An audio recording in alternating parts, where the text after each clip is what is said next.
Good morning students. तो class second के बच्चों, आज हम क्या करेंगे, आपके पार्ट 6 में एक दिया हुआ है, व्याकरण से संबंधित एक टॉपिक दिया हुआ है। क्या नाम है? वचन। क्या दिया हुआ है बच्चों? वचन। पेज नंबर 73 पर आपका ये टॉपिक दिया गया है। तो ये बताइए, वचन क्या होता है बच्चों? किसे कहते हैं वचन? तो आज हम यही टॉपिक डिस्कस करेंगे। तो ठीक है बच्चों, तो वचन किसे कहते हैं? शब्द के जिस रूप से एक या अधिक होने का पता चलता है तो उसे हम क्या कहते हैं? वचन कहते हैं। तो पहले हमें ये समझना है कि वचन कहते किसे हैं। शब्द के जिस रूप से उसके एक या अनेक होने का पता चले, ठीक है, तो उसे हम वचन कहते हैं। पहले मैं आपको ये समझा रही हूं, पहले आप वचन को अच्छी तरह समझिए, फिर आप वचन बदलना सीख जाओगे। तो ठीक है बच्चों, तो पहले हम वचन को अच्छी तरह से पहचानेंगे। है क्या वचन? वचन चीज क्या है? तो वचन किसे कहते हैं कि शब्द के जिस रूप से उसके एक या अनेक होने का पता चले। एक मीन क्या आएगा? एक चीज। अनेक मीन एक से ज्यादा चीजें भी आ सकती है। 1, 2, 3, 4, मतलब एक से ज्यादा का पता चले, तब उसे क्या कहते हैं? वचन कहते हैं। तो मैं लिख रही हूं, शब्द के जिस रूप से, शब्द के जिस रूप से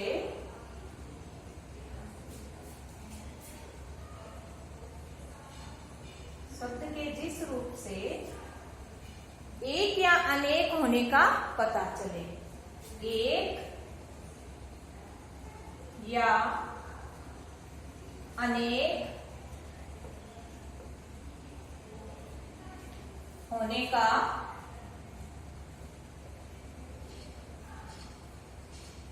पता चले,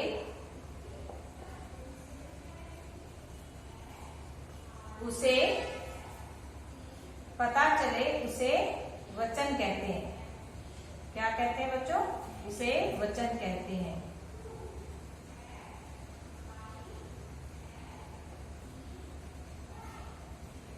ये देखिए, मैंने क्या लिखा है? शब्द के जिस रूप से एक या अनेक होने का पता चले, उसे क्या कहते हैं?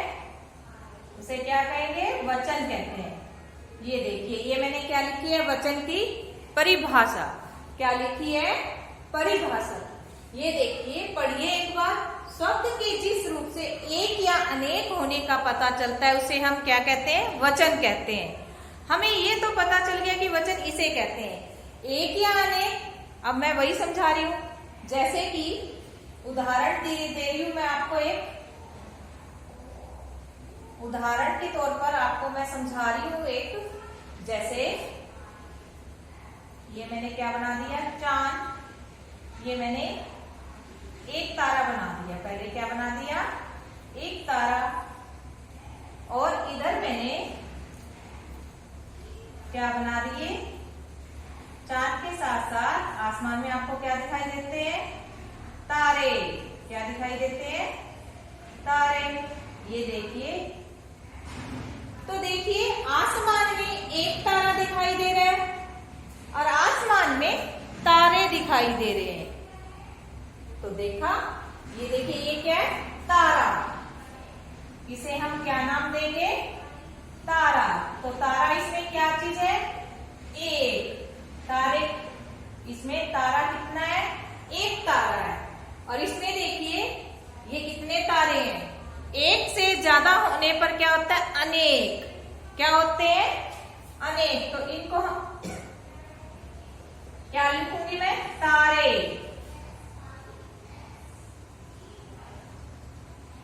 ये देखिए, तारा, तारे। क्या बन गया? तारा, तारे। पहले आप उदाहरण के तौर पर इसे समझने का प्रयास करें, फिर ही आपको थोड़ा समझ में आएगा। देखिए, आसमान में एक तारा दिखाई दे रहा है। पहले क्या दे रहा है? एक तारा। तो देखिए, पहले क्या लिखा था कि शब्द के जिस रूप से एक या अनेक होने का पता चले, तो पहले क्या दिखाई दे रहा है? एक तारा। और फिर आसमान में कितने? बहुत ज्यादा तारे दिखाई दे रहे हैं। तो यहाँ पर क्या आ गया हमारा? अनेक। तो ये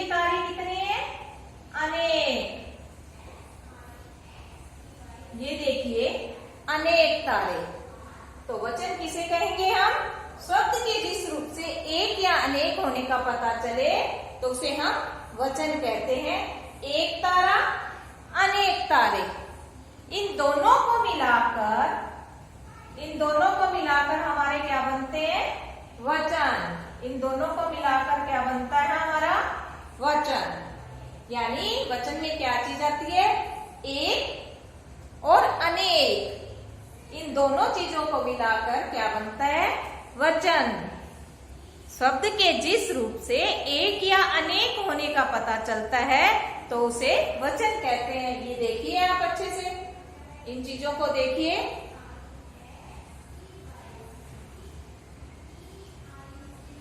तो इतना बच्चों आपको समझ में आया कि वचन किसे कहते हैं? शब्द के जिस रूप से एक या अनेक होने का पता चलता है तो उसे हम वचन कहते हैं। आसमान में एक तारा दिखाई दे रहा है, आसमान में अनेक तारे दिखाई दे रहे हैं। तारा, तारे। ठीक है बच्चों, अब हम इसके भेद पर चर्चा करेंगे। वचन मैंने आपको समझा दी है अच्छी तरह, वचन किसे कहते हैं, उदाहरण भी समझा दिए। अब हम वचन के भेद के ऊपर आते हैं। तो चलिए ये मैं इरेज कर देती हूं।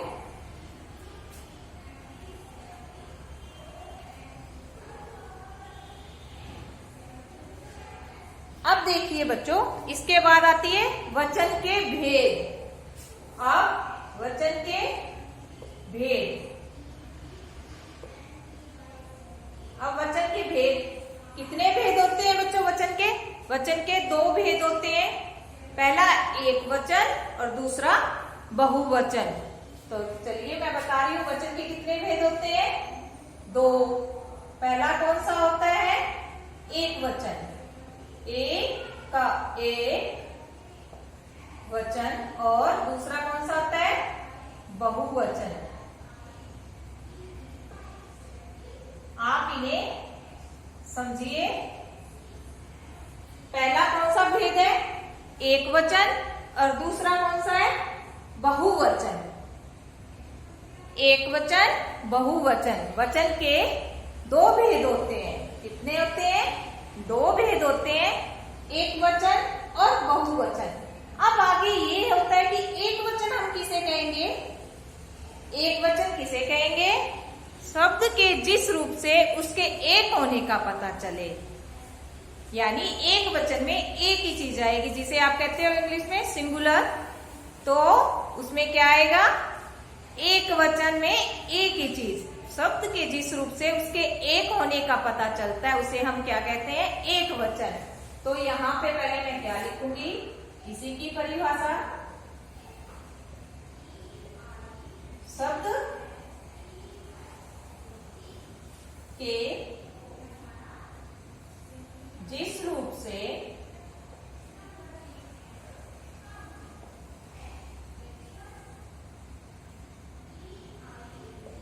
शब्द के जिस रूप से एक होने का पता चले, एक होने का पता चले,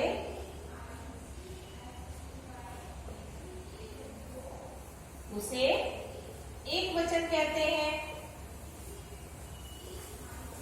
उसे क्या कहेंगे? उसे एक वचन कहते हैं।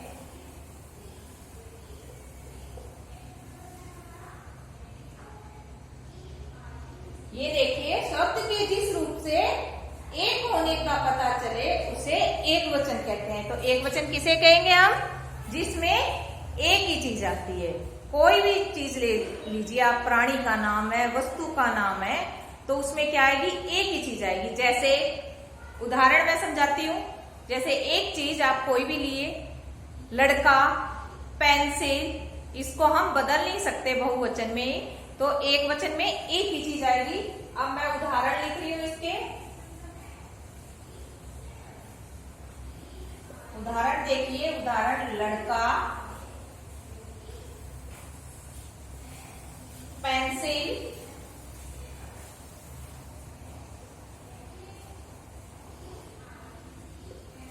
तो लड़का क्या होता है? लड़का बोलते हैं तो हम एक ही लड़का को कहते हैं ना, लड़का। लड़का में क्या होगा? एक ही आएगा। पेंसिल एक ही आएगी।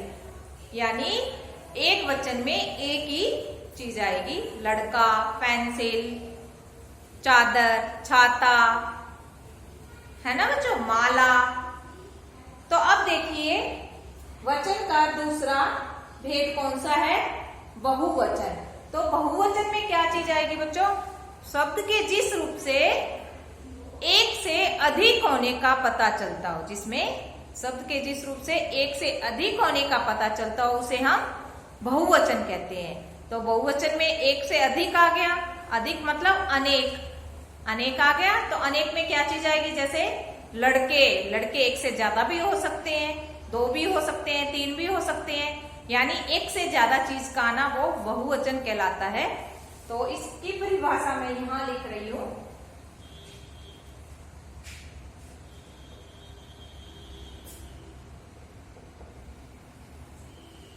शब्द के जिस रूप से एक से अधिक होने का, अधिक होने का पता चले उसे क्या कहेंगे, बहुवचन। उसे क्या कहेंगे हम, उसे बहुवचन कहते हैं। कितनी समझ में आ रही है आपको मेरी बात। शब्द के जिस रूप से एक से अधिक होने का पता चले उसे हम क्या कहेंगे, बहुवचन। बहुवचन में दो या दो से ज्यादा चीजें भी आ सकती है। अब उदाहरण लेते हैं हम।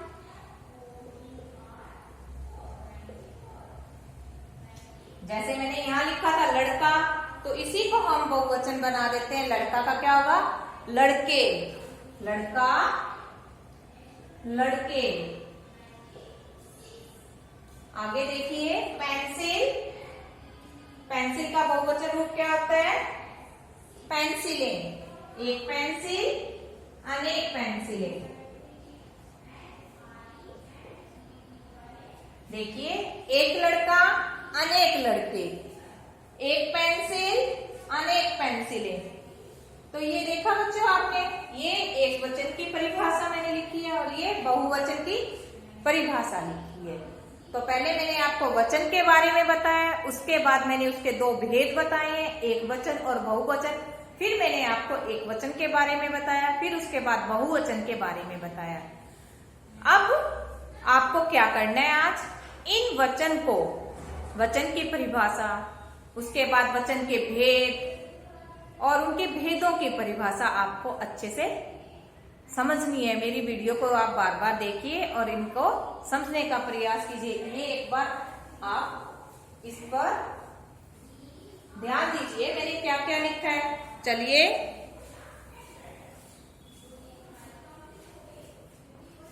वचन के कितने भेद हैं, दो भेद, एक वचन, बहुवचन। कितने भेद बताए गए हैं बच्चों, दो।